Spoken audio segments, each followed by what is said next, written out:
The lord. అందరికి వందనాలు. ప్రార్థన చేసుకుందాం. కృపా సత్య సంపూర్ణ దయగల తండ్రి, జీవాధిపతి, జీవించుచున్న గొప్ప దేవ యేసయ్య, మీకే స్తుతులు స్తోత్రాలు వందనాలు చెల్లించుకుంటున్నాను నాయన. దేవా, అబ్రహాం, ఇస్సాకు, యాకోబుల దేవుడు అని పిలిపించుకున్న గొప్ప దేవ, మీకు స్తోత్రాలు వందనాలు చెల్లించుకుంటున్నాం. దావీదు కుమారుడు అని పిలిపించుకున్న గొప్ప దేవ, మీకు స్తోత్రాలు వందనాలు చెల్లించుకుంటున్నాం. దేవా మరి తండ్రి నాయన, ఇదిగో ప్రభా మరి తండ్రి అయ్యా, మీరు నిన్న నేడు ఏకరీతిగా ఉంటూ నిరంతరం మారని మార్పు లేని దేవుడుగా మీరు ఉంటున్న విధానం అంతటి కొరకు మీకు స్తోత్రాలు వందనాలు చెల్లించుకుంటున్నాం. ఇదిగో ప్రభా మరొకసారి నాయన మీలో సాగిలు పడుతున్నావు నాయన. దేవా మరి తండ్రి అయ్యా, మీకే స్తుతులు స్తోత్రాలు వందనాలు చెల్లించుకుంటున్నావు నాయన. దేవా, మీరు చేసినటువంటి ప్రతి మేలు ఉపకారములన్నిటి కొరకు స్తోత్రాలు. దేవా మరి తండ్రి ప్రభా ఇదిగో నాయన, మేము పాడుకునే పాటలు మా కొరకు దీవించి మనం ప్రార్థన చేస్తున్నాం. మా స్తుతుల మీద మీరు ఆశీనులై మనం ప్రార్థన చేస్తున్నాం. మీకు వందనాలు. మీరు చేసిన మేలులు ఉపకారములు దేవా మరి తండ్రి నాయన, మీరు ఇచ్చినటువంటి కాపుదల, భద్రత, క్షేమం దేవా మరి తండ్రి, మీరు ఇచ్చినటువంటి మీ ఆత్మ నడిపింపు సమస్తాన్ని మేము జ్ఞాపకం చేసుకున్నప్పుడు మీ సన్నిధిలో మిమ్మల్ని స్తుతించుకుంటా, మిమ్మల్ని గణపరుచుకుంటా, మిమ్మల్ని కీర్తించుకుంటా ఎలా ఉండగలం ప్రభా. ఇదిగో ప్రభా మరి తండ్రి నాయన, మిమ్మల్ని స్తుతించే సమయం అంతటిని మా కొరకు దీవించమని ప్రార్థన చేస్తున్నాం. మీకు వందనాలు. దేవా, పాటల ద్వారా మీ నామానికి మహిమ తెచ్చుకోండి. మా స్తుతుల మీద మీరు ఆశీనులై మనం ప్రార్థన చేస్తున్నాం. మీకు వందనాలు. అలాగే 91వ కీర్తన చదువుకునే సమయం అంతటిని కూడా మా కొరకు దీవించండి. మీ వాక్కులు వాగ్దానాలు మా పక్షంగా గొప్పగా మీరు నెరవేర్చిన దేవుడా మీకు స్తోత్రాలు చేయించుకుంటున్నాం. దేవా, అలానైన స్వరాన్ని మేము వినడానికి సహాయం చేయండి. మీ వాక్కు ద్వారా మమ్మల్ని బలపరచండి. దేవా, సమస్త విషయాలు మీరే సహాయం చేయమని ప్రార్థన చేస్తున్నాం. దేవా, మీ పక్షంగా నిలబడిపోయేటువంటి మీ సేవకుల్ని మరొకసారి మీ ఆత్మాభిషేకంతో నింపి బలంగా మీరు వాడుకోమని ప్రార్థన చేస్తున్నాం. మీ స్తోత్రాలు. దేవా, చివరి ప్రార్థన ఆశీర్వాదముల వరకు మీ సన్నిధి మాకు తోడుగా ఉంచమని ప్రార్థన చేస్తున్నాం. మీ సన్నిధిలో చేయబడిపోయేటువంటి ప్రతి విధమైనటువంటి ప్రార్థన మీరు ఆలకించండి. దేవా మరి తండ్రి నాయన, ఆయా లైవ్లో ఏకీవించే ప్రతి బిడ్డను మీరు జ్ఞాపకం చేసుకోండి ఆయన. ప్రతి కుటుంబంలో మీ సన్నిధి ఉంచండి. సమస్త విషయాల్లో సహాయం చేయండి నాయన. దేవా మరి తండ్రి, ఈ కొద్దిపాటి సమయాన్ని మా కొరకు దీవించమని దేవా ముందు సమయం అంతటిని మీకు అప్పచెప్తూ యేసయ్య నామములో స్తుతించి ప్రార్థన చేసి అడిగి వేడుకొంచున్నాం పరలోకపు తండ్రి. ఆమేన్. మధుర స్వరముల గానాలతో వేలాది దూతల గళములతో కొనియాడబడుచున్న నా యేసయ్యా, నీకే నా ఆరాధన. సుమధుర స్వరముల గానాలతో వేలాది దూతల గళములతో కొనియాడబడుచున్న నా యేసయ్యా, నీకే నా ఆరాధన. మహదానందమే నాలో పరవశమే, నిన్ను స్తుతించిన ప్రతి క్షణం. మహదానందమే నాలో పరవశమే, నిన్ను స్తుతించిన ప్రతి క్షణం. సుమధుర స్వరముల గానాలతో వేలాది దూతల గళములతో కొనియాడబడుచున్న నా యేసయ్యా, నీకే నా ఆరాధన.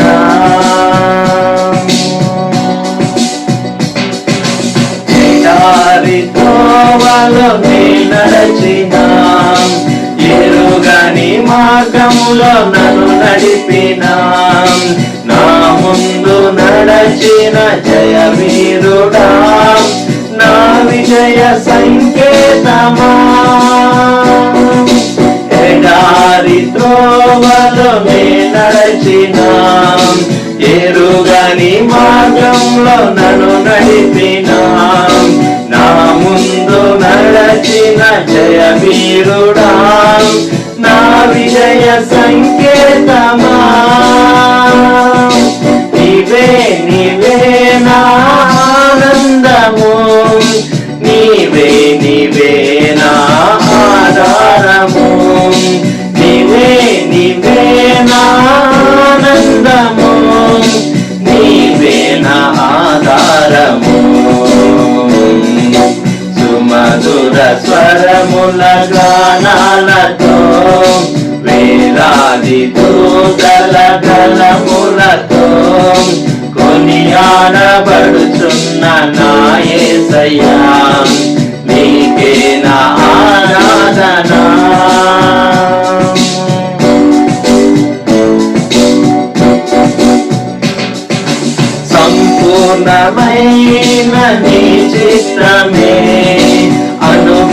సంపూర్ణమైన సంకల్పమే జరిగించుచున్నావు నన్ను విడువక నా ధైర్యము నీవేగా సంపూర్ణమైన నీ చిత్తమే అనుకూలమైన సంకల్పమే జరిగించుచున్నావు నన్ను విడువక నా ధైర్యము నీవేగా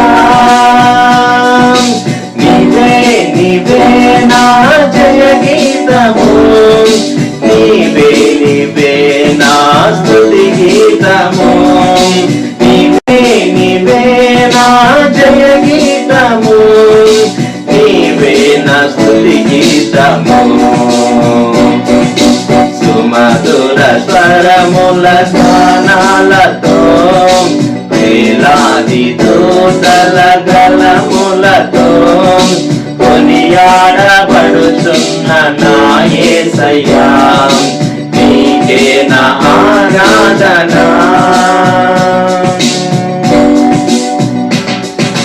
వేలాది నదులన్నీ నీ మహిమను తరంగపు పొంగును నీ బలమును పర్వత శ్రేణులు నీ కీర్తినే ప్రకటించుచున్నవిగా వేలాది నదులన్నీ నీ మహిమను తరంగపు పొంగులు నీ బలమును పర్వత శ్రేణులు నీ కీర్తినే ప్రకటించుచున్నవిగా నీవే నీవే నా అతిశయము నీకే నీకే నా ఆరాధన నీవే నీవే నా అతిశయము నీకే నా ఆరాధన సుమధుర స్వరముల గానాలతో వేలాది దూతల గలములతో కొనియాడబడుచున్న నా యేసయ్యా నీకే నా ఆరాధన మహదానందమే నాలో పరవశమే నిన్ను స్తుతించిన ప్రతి క్షణం మహదానందమే నాలో పరవశమే నిన్ను స్తుతించిన ప్రతి క్షణం సుమధుర స్వరముల గానాలతో వేలాది దూతల గలములతో కొనియాడబడుచున్న నా యేసయ్యా నీకే నా ఆరాధన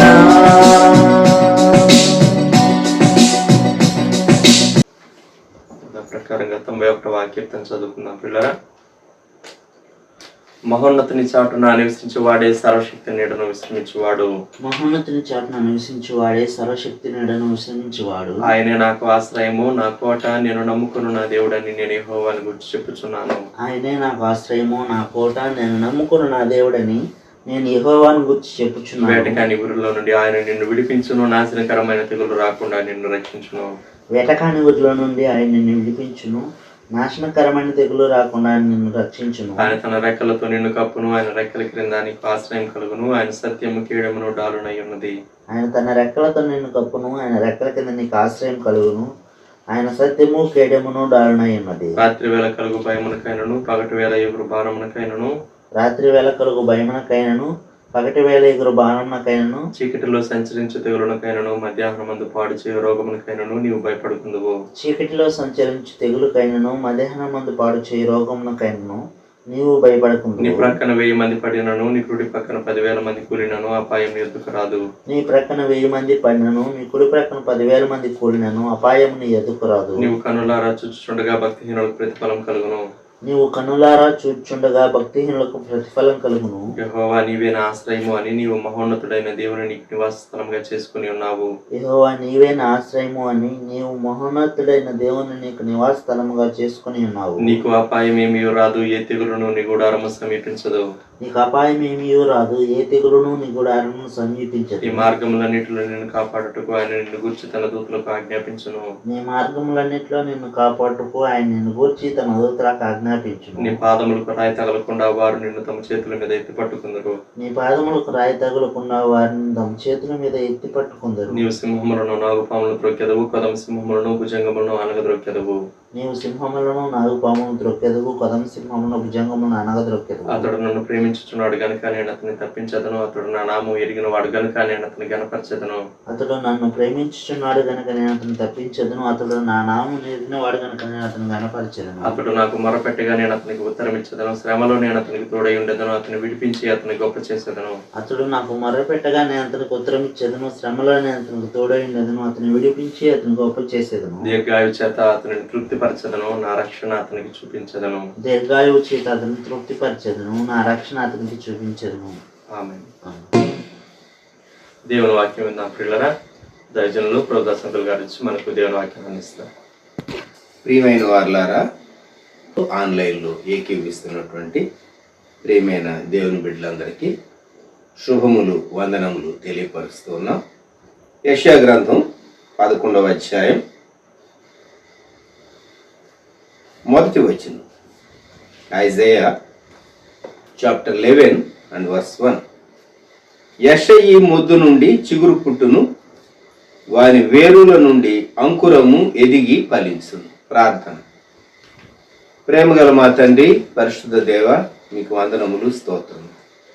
ఈ ప్రాతకాలంలో ఆన్లైన్లో వీక్షించేటటువంటి మీ బిడ్డలను మీరు ఆశీర్వదించి దీవించి మీ గ్రంథవాక్యముల ద్వారా మాతో మాట్లాడి మమ్మల్ని బలపరచమని యేసుక్రీస్తు ప్రభు వారి శ్రేష్టమైన నామములో వేడుచూ ఉన్నాము తండ్రి. ఆమేన్. యెషయా ఒక చక్కని ప్రవచనాన్ని చెప్పాడు.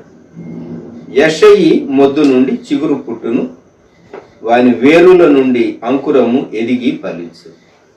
ఇంగ్లీష్లో యెషయి అనే పేరుకు జెస్సీ అని ఉంటుంది. ఎవరు ఈ జెస్సీ అంటే దావీదు యొక్క తండ్రి. దావీదు తండ్రి అయినటువంటి యెషయిలో నుండి, దావీదులో నుండి రక్షకుడైనటువంటి యేసుక్రీస్తు ప్రభువారు వచ్చాడు. ప్రకటన గ్రంథం 22వ అధ్యాయంలో ప్రభువారు చెప్పేటటువంటి మాట ప్రకటన 22:16 వచనం. Revelation chapter 22 verse 16. సంఘముల కోసరము ఈ సంగతులను గూర్చి మీకు సాక్ష్యం ఇచ్చుటకు యేసు నేను నా దూతను పంపియున్నాను. నేను దావీదు వేరు చిగురును, సంతానమును, ప్రకాశమానమైన వేకువ చుక్కను అయి ఉన్నాను. యేసు ప్రభు తనకున్నటువంటి 3 పేర్లు చెప్పాడు. 1 దావీదు వేరు చిగురు, 2 దావీదు సంతానము, 3 ప్రకాశమానమైన వేకువ చుక్క. దావీదు వేరు చిగురు. ఎందుకు యేసుక్రీస్తు ప్రభు వారికి ఈ పేరు పెట్టబడింది? ఆయన మరియమ్మ గర్భంలోనికి రాక మునుపు లూకా సువార్త 1వ అధ్యాయం గాబ్రియల్ దూత నజరేతులో మరియమ్మతో చెప్పినటువంటి మాట. లూకా సువార్త 1వ అధ్యాయం 31వ వచనం నుండి, ఇదిగో నీవు గర్భము ధరించి కుమారుని కని ఆయనకు యేసు అని పేరు పెట్టుదు. ఆయన గొప్పవాడై సర్వోన్నతుని కుమారుడు అనబడును. ప్రభు అయిన దేవుడు ఆయన తండ్రి అయిన దావీదు సింహాసనమును ఆయనకిచ్చును. ఆయన యాకోబు వంశస్థులను యుగ యుగములు ఏలును. ఆయన రాజ్యము అంతము లేనిదై ఉండునని ఆమెతో చెప్పాను. యేసుక్రీస్తు ప్రభు రాజవంశానికి చెందినవాడు. చెప్పాలి అంటే యూదా మతము అది ఉన్నతమైనటువంటి మతము, ఆలోచన విధానం, జీవిత విధానం కూడా. జూడాయిజం యూదా మతం చాలా మంది ఇండియా దేశంలో వారికి అర్థం కానిది ఏంటంటే యేసుక్రీస్తు ప్రభు తక్కువ కులస్తులు అనబడిన వారి దేవుడు అనుకుంటారు. క్రైస్తవ్యం ఇండియా దేశానికి వచ్చినప్పుడు మొదటి శతాబ్దంలో కేరళ ప్రాంతానికి వచ్చినప్పుడు విద్యావంతులైనటువంటి వారు క్రైస్తవ్యాన్ని అంగీకరించారు. అలాగే కేరళలో, తమిళనాడులో కొన్ని భాగాల్లో కూడా మిషనరీస్ వచ్చినప్పుడు, డి నొబిలి మొదలైనటువంటి మిషనరీస్ వచ్చినప్పుడు మరి ఎంతో విద్యావంతులైనటువంటి వారు, ఉన్నత వంశములుగా చెప్పబడినటువంటి వారు క్రైస్తవ్యాన్ని హత్తుకున్నారు. యేసుక్రీస్తు ప్రభు ఆయన కొన్ని కులముల వారి దేవుడు లేక తక్కువ కులముల వారి దేవుడు అనేటటువంటి భావన సరైంది కాదు. ఆయన అందరి దేవుడు, ఆయన అందరి రక్షకుడు, ఆయన లోక రక్షకుడు. ఇంకా చెప్పాలి అంటే ఆయన రాజవంశమునకు చెందినటువంటి వాడు, దావీదు వంశమునకు చెందినటువంటి వాడు.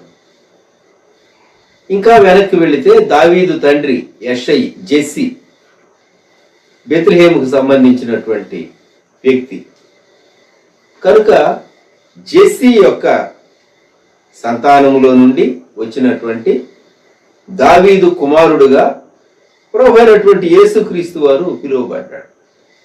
యెషయా గ్రంథం 11వ అధ్యాయంలో యేసుక్రీస్తు ప్రభువుని గురించి చెప్పబడినటువంటి అద్భుతమైనటువంటి ప్రవచనం ఇది నిస్సందేహంగా ప్రభు అయినటువంటి యేసుక్రీస్తు వారిని గూర్చే.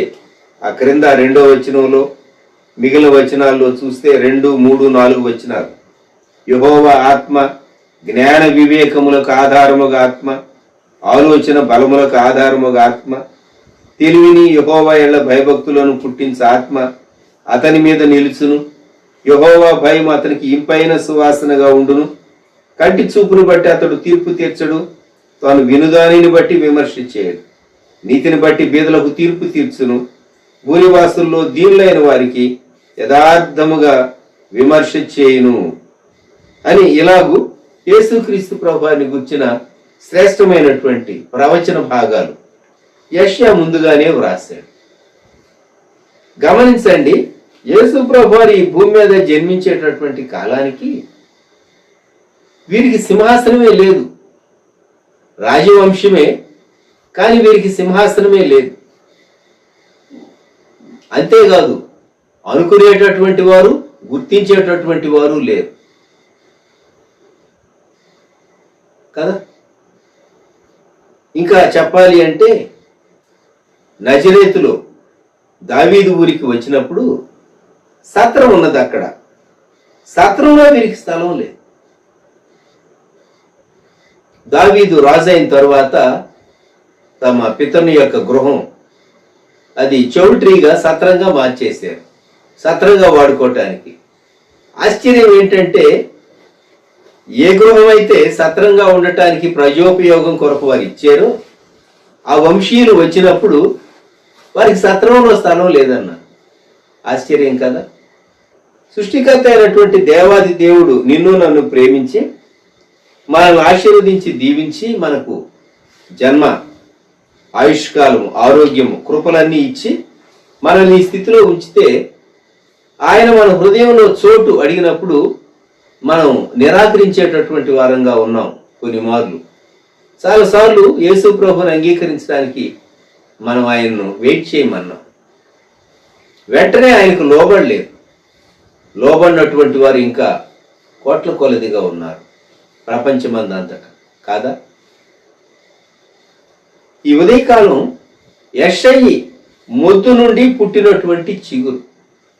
ఈ జనాంగం చెరకు వెళ్ళినటువంటి జనాంగం. చెరకు వెళ్ళినటువంటి జనాంగం తిరిగి వచ్చారు. మరలా దేవాలయాన్ని కట్టుకున్నారు, యెరూషలేము ప్రాకారాన్ని కట్టుకున్నారు ఎజ్రా, నెహమ్యాల నాయకత్వంలో. వారిలో నుండి దేవుడు మరలా చిగురు తీసుకుని వచ్చాడు. మనం చాలా మార్లు మన జీవితంలో కృంగిన పరిస్థితుల్లోనికి వెళ్ళిపోతాం. యోబు గ్రంథం 14వ అధ్యాయం గమనిద్దాం మనం.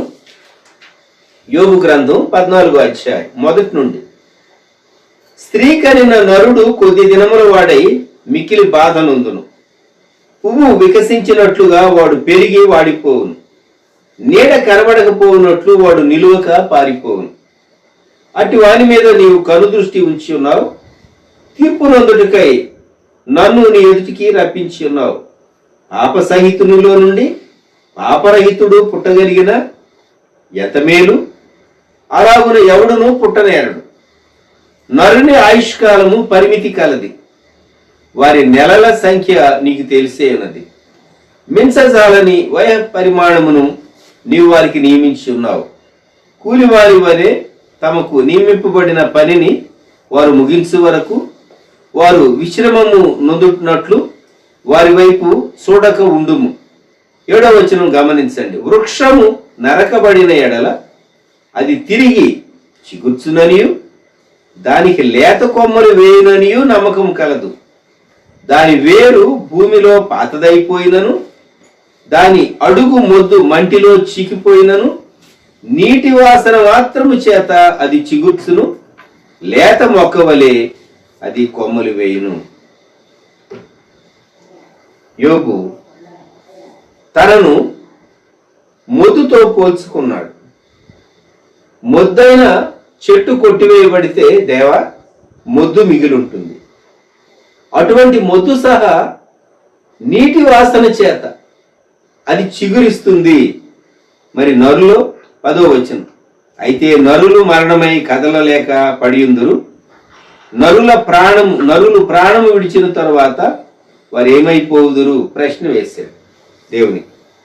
14వ వచనంలో మరణమైన తరువాత నరులు బ్రతుకుదురా? అలా గుండిన ఎడలు నాకు విడుదల కలుగు వరకు నా యుద్ధ దినములన్నీయు నేను కనిపెట్టి ఉందును. యోబు యొక్క ఆశ 4వ వచనం. పాప సహితునిలో నుండి పాప రహితుడు పుట్టగలిగిన ఎడల ఎంత మేలు. ప్రభువైన యేసుక్రీస్తు మానవ వంశములో నుండి పాపరహితుడుగా జన్మలో జీవితంలో జీవించి మానవులందరి పాపముల కొరకు శిలువలో ప్రాణం పెట్టినటువంటి దేవాది దేవుడు, రక్షకుడు మన ప్రభు అయినటువంటి యేసుక్రీస్తు వారు. ఆయన దావీదు వేరు చిగురు. దావీదు వేరు చిగురు. యోబు ఈ మాటలు మరి మాట్లాడినటువంటి పరిస్థితి, తాను భార్యను తప్ప ఆస్తి అంతా పోగొట్టుకుని, బిడ్డలను పోగొట్టుకుని, ఆరోగ్యాన్ని పోగొట్టుకుని చాలా నిరాశకరమైన పరిస్థితుల్లో ఉన్నప్పుడు తాను కోరుకున్నాడు, దేవా పాప సహితునిలో నుండి పాపరహితుడు వస్తే ఎంత మంచిది. మనము లోకంలో చూస్తూ ఉన్నాం, లోకంలో వృక్షము నరుకబడిన తరువాత అది చిగురుస్తుంది. మరి నా పరిస్థితి ఏమిటి? దేవుడు యోబు పక్షంగా ఎంత గొప్ప కృప చూపించాడో ఆఖరి అధ్యాయం ఆఖరి వచనంలోనికి వస్తే, యోబు గ్రంథం 42వ అధ్యాయం 16వ వచనం. అటు తరువాత యోబు 140 సంవత్సరములు బ్రతికి తన కుమారులను కుమారుల కుమారులను 4 తరముల వరకు చూచెను.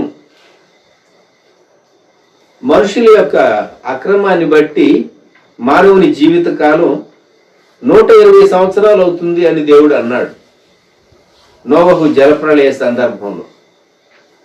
మోషే 120 ఏళ్ళు జీవించాడని మనం ఎరుగుదాం. యోబును గూర్చి తాను 140 సంవత్సరములు, అంటే దేవుడు యోబుకు ఎక్కువ ఆయుష్ ఇచ్చాడు. 140 సంవత్సరాలు, సో 140 మంచి ఆయుష్కాలం. యోబు అనుకున్నాడా నేను ఇక మరణించబోతున్నా అనుకున్నాడు. అటువంటి యోబు మరలా బిడ్డలను కని వారు చాలా ఎదిగి, కుమార్తెలైతే చాలా సౌందర్యవంతులుగా ఆ దేశంలో వారు ఉన్నారని వారిని గూర్చి చెప్పబడింది. మరలా తన ఆరోగ్యం తిరిగి వచ్చింది, ఆస్తి రెట్టింపైంది. ఏ భార్య అయితే దేవుని దూషించి మరణం కమ్మని చెప్పిందో ఆ భార్యను దేవుడు మార్చాడు. యోబు జీవితంలో అద్భుతమైనటువంటి చిగురు కనబడుతుంది. నీ జీవితంలో నీవు ఆరోగ్యాన్ని కోల్పోతే, ఆర్థికంగా నీవు నష్టపడినటువంటి వ్యక్తివైతే, నీ పరిస్థితులన్నీ నీకు విరోధంగా ఉంటే నీకు నిరీక్షణ ఉన్నది. ఎందుకంటే యెషయి మొద్దు నుండి చిగురు పుట్టును అనేటటువంటి మాట దేవుని గ్రంథంలో మనము వాగ్దానం చదువుతున్నాం. నీటి వాసన చేత అది చిగురుస్తుంది. మొద్దుగా ఉంటే దానిలో నుండి చిగురు రాదు. లైఫ్ ఎక్కడో ఉంటుంది, కానీ నీరు తగిలినప్పుడు ఆ వేరులో నుండి చిగురు వస్తుంది. దేవుని వాక్య వాగ్దానమే ఆ నీరు. నీవు దేవుని వాక్యాన్ని నమ్ము. ఈ ఉదయకాలం యేసుక్రీస్తు ప్రభు ప్రతి పరిస్థితికి చాలినవాడు. సాతాను ఏం చేస్తుందంటే మనిషిని భయంకరమైన రీతిగా నాశనం చేస్తుంది. నీవు నీ జీవితంలో ఐఎమ్ ఫినిష్డ్, ఇక నేనేమి చేయలేను, నిస్సహాయుణ్ణి అని నీవు కూలిపోయినటువంటి పరిస్థితులు రావచ్చు. మొద్దు కదలదు.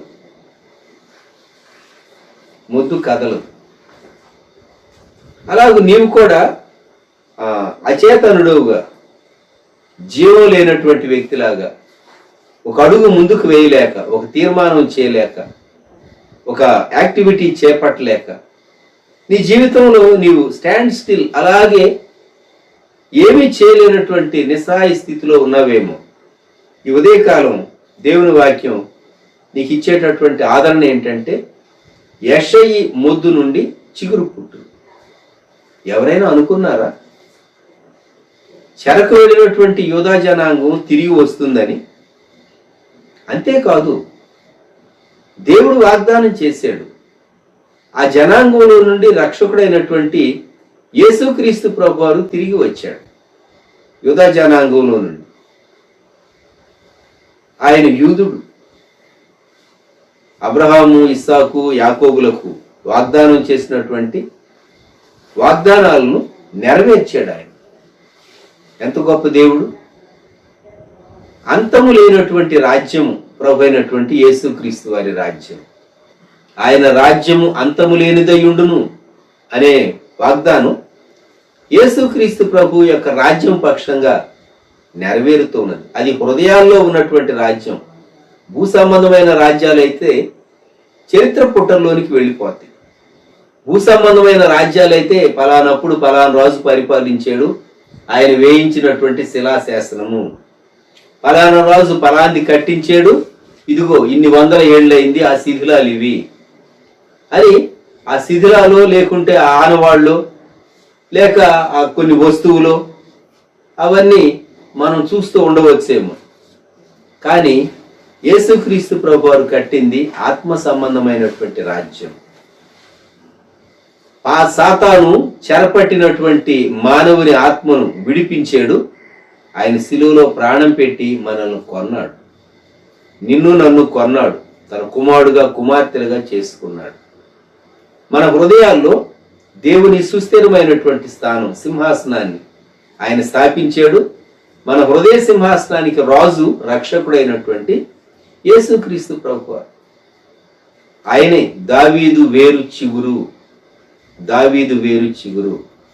ఈ ఉదయకాలం అటువంటి ప్రభువును కలిగినటువంటి మనము, ఆయన మనల్ని రెస్టోర్ చేసేటటువంటి దేవుడు, తిరిగి కట్టేటటువంటి దేవుడు, పునరుద్ధరించేటటువంటి దేవుడు, పడినటువంటి నిన్ను చేయి పట్టుకుని లేవనెత్తేటటువంటి దేవుడు, ముందుకు నడిపించేటటువంటి దేవుడు. యోబు జీవితాన్ని చూస్తే ఎవరైనా అనుకున్నారా మేము చూసినటువంటి ఈ యోబేనా? అతని స్కిన్ చాలా భయంకరంగా ఉన్నది ఒకప్పుడు. ఇంత ఆరోగ్యంగా ఉన్నాడేమి? వృద్ధుడైనా కూడాను 140 సంవత్సరాల ఆయుష్కాలం. తన జనరేషన్ వాళ్ళు గతించిపోయారు. 4 తరాలను చూచాడని వ్రాయబడింది. ఎంత గొప్ప సంగతి అండి! ఎంత గొప్ప సంగతి! ప్రియమైనటువంటి వారులారా, ఈ ఉదయకాలం మనం ప్రభు వైపు చూచి ప్రభా, మేము చాలా కృంగిపోయాం, చాలా భయాలకు లోనయ్యాం, కొందరు ఈ లోకాన్ని దాటి వెళ్ళిపోయారు. మనను దేవుడు తన కృపను బట్టి సజీవులుగా ఉంచాడు. దేవునికి మనము స్తుతి చెల్లింపబద్దులు. మనము దేవుని వాగ్దానాన్ని జ్ఞాపకం చేసుకోవాలి. మరొకసారి యెషయా వ్రాసినటువంటి ఆ ప్రవచనాన్ని మనం గుర్తు చేసుకుందాం. యెషయా గ్రంథంలో తాను చెప్పినటువంటి మాట, యెషయా వ్రాసినటువంటి ప్రవచనం 11వ అధ్యాయం. యెషయి మొద్దు నుండి చిగురు పుట్టును, వాని వేరుల నుండి అంకురము ఎదిగి వాని వేరుల నుండి. అలాగే 10వ వచనంలో, ఆ దినమున ప్రజలకు ధ్వజముగా నిలుచుచుండు యెషయి వేరు చిగురు నొద్ద జనములు విచారణ చేయును. ఈ వచనాల్లో 11వ అధ్యాయంలో యెషయా గ్రంథం పైన వ్రాయబడినటువంటి వచనాలు మిల్లీనియంను గుర్చినటువంటి వచనాలు. అవి మిల్లీనియంను 1000 సంవత్సరాల పరిపాలనలో 6వ వచనం, తోడేలు గొర్రెపిల్ల దగ్గర వాసం చేస్తుంది, చిరుతపులి మేకపిల్ల దగ్గర పండుకుంటుంది, దూడ కొదమ సింహము పెంచబడిన కోడె వీటన్నిటిని బాలుడు వాటిని తోలునని. 7వ వచనంలో, ఆవులు ఎలుగులు కూడి మేయును, వాటి పిల్లలు ఒక చోటనే పండుకొను, ఎద్దు మేయినట్లు సింహము గడ్డి మేయును, పాలు కుడుచు పిల్ల నాగుపాము పుట్టే వద్ద ఆటలాడును అని ఇలాగూ భిన్నమైనటువంటి హాని చేసేటటువంటి జంతువులు లేక హాని చేసేటటువంటి క్రీచర్స్ కలిసి ఉండటం, మానవులతో చక్కగా హార్మోనీలో జీవించటం అనేది 1000 ఏళ్ల పరిపాలన గుర్చినటువంటి వచనాలు ఇవి. 10వ వచనంలో, ఆ దినమున ప్రజలకు ధ్వజముగా నిలుచుచుండు యెషయి వేరు చిగురు నొద్ద జనములు విచారణ చేయును. విచారణ చేయును. ప్రియమైన వారలారా, ఈ ఉదయకాలం మొదటి వచనం మరలా మనం యెషయా గ్రంథం 11:1, యెషయి మొద్దు నుండి చిగురు పుట్టును, వాని వేరుల నుండి అంకురము ఎదిగి ఫలించును అనే వాగ్దానాన్ని మనం జ్ఞాపకం చేసుకుందాం. ప్రభువా, మా హృదయాల్లో ధైర్యము నింపు, మీ వాగ్దానమును బట్టి మాకు ధైర్యము దయచేయి, నిరీక్షణ హోప్ మా హృదయాల్లోనికి తీసుకొని రా, మమ్మలను బలపరచు అని ప్రార్థన చేసుకుందాం. దయచేసి తలలో ఉంచుదాం. కృపా సత్య సంపూర్ణుడా, దయగల తండ్రి, మహాపరిశుద్ధుడా, త్రియేక దేవ, మీకే స్తుతులు స్తోత్రాలు వందనాలు చెల్లించుకుంటున్నాను ఆయన. దేవా, మీ వాక్యంలో నుంచి దేవా అనేక విషయాలు మీరు మాకు బోధించిన విధానం అంతటికి స్తోత్రాలు. దేవా, మీ సేవకులు మీ ఆత్మాభిషేకంతో నింపి బలంగా మీరు వాడుకున్న విధానం అంతటి కొరకు మీకు వందనాలు చెల్లించుకుంటున్నాం. దేవా, అవును ప్రభా, యెషయా గ్రంథంలో నుంచి దేవా ప్రభా యెషయా మొద్దు నుంచి చిగురు పుట్టును, దేవా మరి తండ్రి నాయన, అవును ప్రభా అయా క్రీస్తు ప్రభువా, దేవా మరి తండ్రి మీ గురించినటువంటి అది వాగ్దానమై ఉన్నదని దేవా ఎంతో స్పష్టంగా మీరు మాకు బోధించారు. మీ స్తోత్రాలు చెల్లించుకుంటున్నాం. మీరు నాయన మరి తండ్రి నాయన అయా చేయబోయేటువంటి కార్యములన్నిటి గురించి దేవా మరి తండ్రి నాయన ముందుగా అనేక మరి తండ్రి నాయన 100,000 సంవత్సరాల క్రితమే మీరు మా కొరకు గ్రంథస్థం చేసినటువంటి విధానం అంతటి కొరకు మీ స్తోత్రాలు చెల్లించుకుంటున్నాం. దేవా అవును ప్రభా మరి తండ్రి నాయన మీరు చేసినటువంటి గొప్ప కార్యములన్నిటి కొరకు స్తోత్రాలు. మిమ్మల్ని బట్టి మీ జననాన్ని బట్టి మాకెంతో గొప్ప నిరీక్షణ ఉంటుంది. అందరి బట్టి మీకు స్తోత్రాలు వందనాలు చెల్లించుకుంటున్నాం నాయన. దేవా మరి తండ్రి యోబుని మీరు మా ఇంటికి తీసుకొచ్చిన విధానం అంతటి కొరకు స్తోత్రాలు. అవును ప్రభా, యోబు కూడా ఎలా ప్రభా మరి తండ్రి నాయన అనుకూల పరిస్థితుల్లో దేవా మరి తండ్రి మీ వైపు చూస్తూ దేవా మరి తండ్రి సాగిపోయినప్పుడు అద్భుతంగా మరి తండ్రి ఎలాగైతే దీవించబడ్డాడో, దేవా కోల్పోయినటువంటి సమస్తాన్ని మరలా సమకూర్చుకోగలిగాడో, దేవా విషయాలని మీరు మాకు బోధించిన విధానం అంతటి కొరకు మీ స్తోత్రాలు చేయించుకుంటున్నాం. దేవా యోబుకి ఇచ్చినటువంటి గొప్ప దీర్ఘాయుష్య కొరకు మీ స్తోత్రాలు వందనాలు చేయించుకుంటున్నాను ఆయన. గొప్ప సాక్షిగా గొప్ప ఉదాహరణగా దేవా మరి తండ్రి మీరు మా ఇంట యోబును ఉంచిన విధానం అంతటి కొరకు మీకు స్తోత్రాలు వందనాలు చేయించుకుంటున్నాం. ప్రభా మరి తండ్రి అవును ప్రభా అయా 1000 ఏళ్ల పరిపాలనలో జరగబోయేటువంటి దేవా మరి తండ్రి నాయన ఆ యొక్క కార్యములన్నింటినీ కూడా దేవా ఎంతో స్పష్టంగా మీరు మాకు వివరించిన విధానం అంతటి కొరకు స్తోత్రాలు చేయించుకుంటున్నాం. దేవా మరి తండ్రి మీ వాక్యం ఎంతైనా నమ్మదగినది. దేవా మరి తండ్రి ప్రభా మీ వాక్యం నాయన అయా మమ్మల్ని ఎంతో బలపరుస్తుంది. మీ వాగ్దానం మీరు మాకు అనుగ్రహించినటువంటి గొప్ప దేవుడుగా మీరు ఉంటున్నందుకు మీ స్తోత్రాలు చెల్లించుకుంటున్నాం. మరి తండ్రి నాయన, మా నిరీక్షణ మీరే, మా ఆధారం మీరే, మా ధైర్యం మీరే, మా విశ్వాసం మీరే ప్రభా. దేవా మీకే స్తోత్రాలు చెల్లించుకుంటున్నాం. ముందు దినాల్లో కూడా ప్రభా దేవా మీ సన్నిధి మాకు తోడుగా ఉంచి దేవా మీ రెక్కల నీడన, మీ రెక్కల చాటున మమ్మల్ని దేవా కాచి కాపాడి బలపరిచి భద్రపరిచి నడిపిస్తారన్న గొప్ప నిరీక్షణ ఉంటుంది. అందులో బట్టి మీ స్తోత్రాలు వందనాలు చెల్లించుకుంటున్నాం. అన్ని విషయాలు మీరు మాకు సహాయం చేయండి నాయన. ఇదిగో ప్రభా మీ ప్రియులు నాయన ఎందరైతే ప్రభా మరి తండ్రి ఏకీపిస్తున్నారు దేవా, ప్రతి గృహంలో మీ సన్నిధి ఉంచండి దేవా. ప్రతి కుటుంబ పక్షాన దేవా మరి తండ్రి ప్రభా అయా మీరు వాగ్దానం సెలవిచ్చిన రీతిగా యెషయా మొద్దు నుంచి చిగురు పుట్టునని దేవా మరి తండ్రి నాయన, దాని అంకురము ఫలించునని దేవా మరి తండ్రి నాయన, ప్రతి కుటుంబంలో ప్రతి వ్యక్తికి దేవా ఈ వాగ్దానం మీరు అనుగ్రహించుకుని ప్రార్థన చేస్తున్నాం. దేవా కృప చూపించండి నాయన. అవును నాయన, మాకు నిరీక్షణ, ప్రతి కుటుంబంలో ఒక గొప్ప నిరీక్షణ మీరు అనుగ్రహించండి దేవా. క్రీస్తు యేసులో గొప్ప ఆశీర్వాదాన్ని మేము చూడడానికి సహాయం చేయండి. సమస్త విషయాల్లో సహాయం చేయండి అలా. ఏ కుటుంబంలో ప్రభా ఏ కార్యాలు జరగాల్సినటువంటి అవసరత పరిస్థితి ఉందో దేవా, ప్రతి ఒక్క కుటుంబాన్ని మీరు జ్ఞాపకం చేసుకుని దేవా మరి తండ్రి విశ్వాసంతో చక్కగా అయా మరి తండ్రి ముందుకు తీసుకెళ్ళమని ప్రార్థన చేస్తున్నాను ఆయన. దేవా మరి తండ్రి చక్కగా జరగాల్సిన కార్యములన్నీ కూడా సకాలంలో మీ చిత్తంలో గొప్పగా మీరే ఘనంగా జరిగించి దీవించమని ప్రార్థన చేస్తున్నాం. మీ స్తోత్రాలు చేయించుకుంటున్నాను ఆయన. దేవా ఈ కుటుంబంలో కూడా ప్రభా దేవా మరి తండ్రి ఏ కష్టం, ఏ దుఃఖం, ఏ యొక్క బాధ, ఇబ్బంది ఉందో సమస్తాన్ని ఎరిగినటువంటి దేవుడవు మీరేనాయన. ఆ కుటుంబానికి యజమానుడిగా ఉండి, నాయకుడిగా ఉండి దేవామర్తండి స్వస్థపరిచి యెహోవాగా ఉండి దేవామర్తండి ప్రభా మరి నాయన గొప్పగా ప్రతి ఒక్క అవసరతను మీరే తీర్చి మీ నామానికి మహిమ తెచ్చుకోమని ప్రార్థన చేస్తున్నాం. మాకు ఇచ్చినటువంటి నిరీక్షణతో కూడినటువంటి వాక్య సందేశం అంతటి కొరకు స్తోత్రాలు చెల్లించుకుంటున్నాం. దేవా యెషయా మొద్దు నుంచి చిగురు పుట్టును అని దేవామర్తండి సమస్త విషయాలు మీరు సహాయం చేయండి. మీ నామానికి మహిమ తెచ్చుకోండి. సమస్త ఘనత మహిమ ప్రభావాలు మీకు ఆరోపించుకుంటూ ఇంకను అడగమర్చినటువంటి విషయాలన్నీ కూడా మీ ఐశ్వర్యం చొప్పున జ్ఞాపకం చేసుకొని మా యొక్క ప్రతి అక్కర అవసరతను తీర్చి మీ నామానికి మహిమ తెచ్చుకోమని సమస్త ఘనత మహిమ ప్రభావాలు మీకు ఆరోపించుకుంటూ మరొకసారి నాయన మీరు చేసినటువంటి మేలు ఉపకారములన్నింటినీ తలపోసుకొని మా అందరి యొక్క హృదయాలు ఐక్యపరుచుకొని మీకే స్తుతులు స్తోత్రాలు వందనాలు చేయించుకుంటూ యేసుక్రీస్తు వారి అతి పరిశుద్ధమైన నామములు స్తుతించి ప్రార్థన చేసి అడిగి వేడుకొంచున్నాం పరలోకపు తండ్రి. ఆమేన్. ఆమేన్. మన ప్రభువైన యేసుక్రీస్తు వారి కృప, తండ్రి అయినటువంటి దేవుని ప్రేమ, పరిశుద్ధాత్ముని అన్యోన్య సహవాసం సదాకాలం సంఘమునకు తోడై ఉండును గాక. ఆమేన్. ఆమేన్.